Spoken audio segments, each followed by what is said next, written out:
Hi hello नमस्कार. मी कविता तुमच्या आवडत्या कविताच किचनमध्ये सर्वांचं खूप खूप मनापासून स्वागत करते.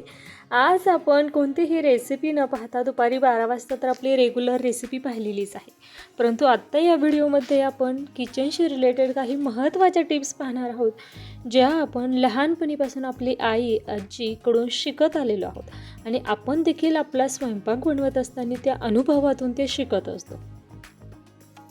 त्यामध्ये पहिली जी टिप्स आहे ती म्हणजे जुन्या पद्धतीचे जे मसाले वाटण्याची जी तंत्र असतं त्यामध्ये दगडी खलबत्ता असेल किंवा लोखंडी कढईचा वापर करून घरच्या घरी बनवलेले काही मसाले असतील, यामुळे आपल्या पदार्थाची चव नक्कीच वाढते. त्याचबरोबर अगदी थालीपीठ, झुणका भाकरी असेल, पातवडी रस्सा यासारख्या पारंपरिक ज्या रेसिपीज आहेत ना, त्या आठवड्यातून एकदा तरी आपण बनवल्या पाहिजे, जेणेकरून आपल्या पुढच्या पिढीला त्या रेसिपीज माहिती होतील. त्याचबरोबर आहारामध्ये आपण तूप, ताक, त्याचबरोबर वेगवेगळे प्रकारचे आरोग्यदायी पदार्थ त्यांचा आपण समावेश केला पाहिजे. त्याचबरोबर या पदार्थांचं आहारातील महत्त्व आपण आपल्या मुलांना देखील शिकवलं पाहिजे. त्यानंतर पारंपरिक पाककलेचा वापर करून आपण आपले पदार्थ बनवले पाहिजे. त्यामध्ये फोडणी देताना मोहरी, जिरे, हिंग, कढीपत्ता, हळद या मसाल्यांचं संतुलन ठेवलं तर अगदी भाजी चवीला छान अशी होते.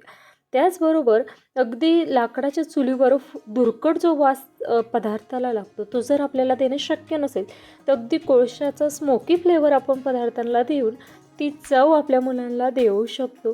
त्यामुळे अगदी दम बिर्याणी आपण ज्या पद्धतीने म्हणतो, त्यामध्ये दम बिर्याणीमध्ये अगदी तुपाचा आपण या ठिकाणी कोळसा ठेवून त्यावर तुपाचा धूर करून त्या पद्धतीने आपण जी चव त्या बिर्याणीला देतो, तसे काही पदार्थ देखील तुम्ही सुक्या भाज्या करत असताना करू शकता.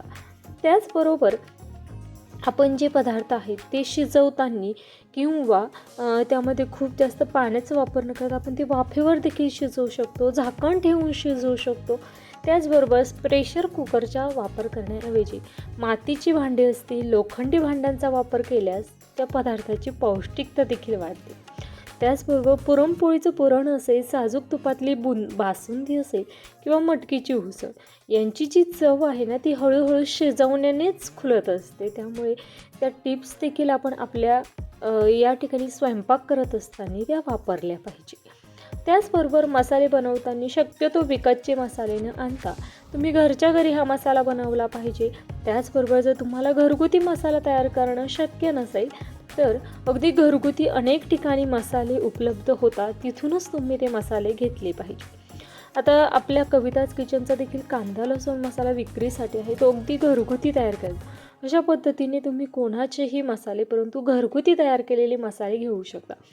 त्याचबरोबर मसाले तुम्ही तयार करण्यासाठी वापरलेले मिरच्या असतील, तर तुम्ही ते सूर्यप्रकाशातच वाळवलेले असावे, जेणेकरून त्या रासायनिक मुक्त असतात आणि जास्त दिवस मसाले टिकतात. त्याचबरोबर आहारामध्ये तुम्ही डाळी, धान्य, कडधान्य हे सर्व भिजवून त्याचा आहारामध्ये समावेश केला तर त्या पदार्थांची पौष्टिकताही आणखीनच वाढते. त्याचबरोबर हंगामी भाज्या असतील. आता हिवाळा आहे, हिवाळ्यामध्ये खूप साऱ्या पालेभाज्या आपल्याला मिळतात. त्या सर्व पालेभाज्या आपण मुलांना खाण्यासाठी दिल्या पाहिजे, जेणेकरून त्या सर्वांची जीवनसत्वे, पोषण तत्वे ही घरातील सर्वांनाच मिळतात. या ठिकाणी शरीराचा समतोल राखण्यासाठी तुम्ही त्या त्या हंगामामध्ये ती उपलब्ध होणारी सर्व फळे, पालेभाज्या अगदी नक्कीच आहारामध्ये समाविष्ट केल्या पाहिजे, जेणेकरून आहाराचं संतुलन राहतं. त्याचबरोबर या ठिकाणी अन्न साठवण्यासाठी किंवा वर्षभर स्टोअर करणारे काही पदार्थ असतात.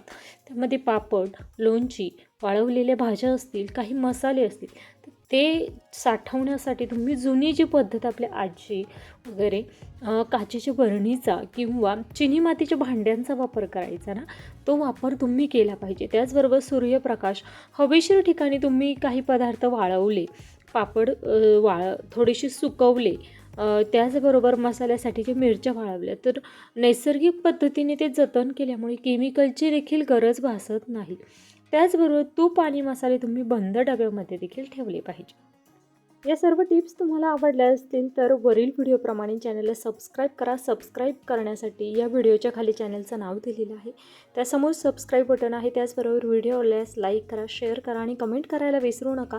वेळात वेळ काढून माझी रेसिपी शेवटपर्यंत पाहिल्याबद्दल धन्यवाद. पुन्हा भेटूया उद्या नवीन रेसिपीसोबत. तोपर्यंत धन्यवाद.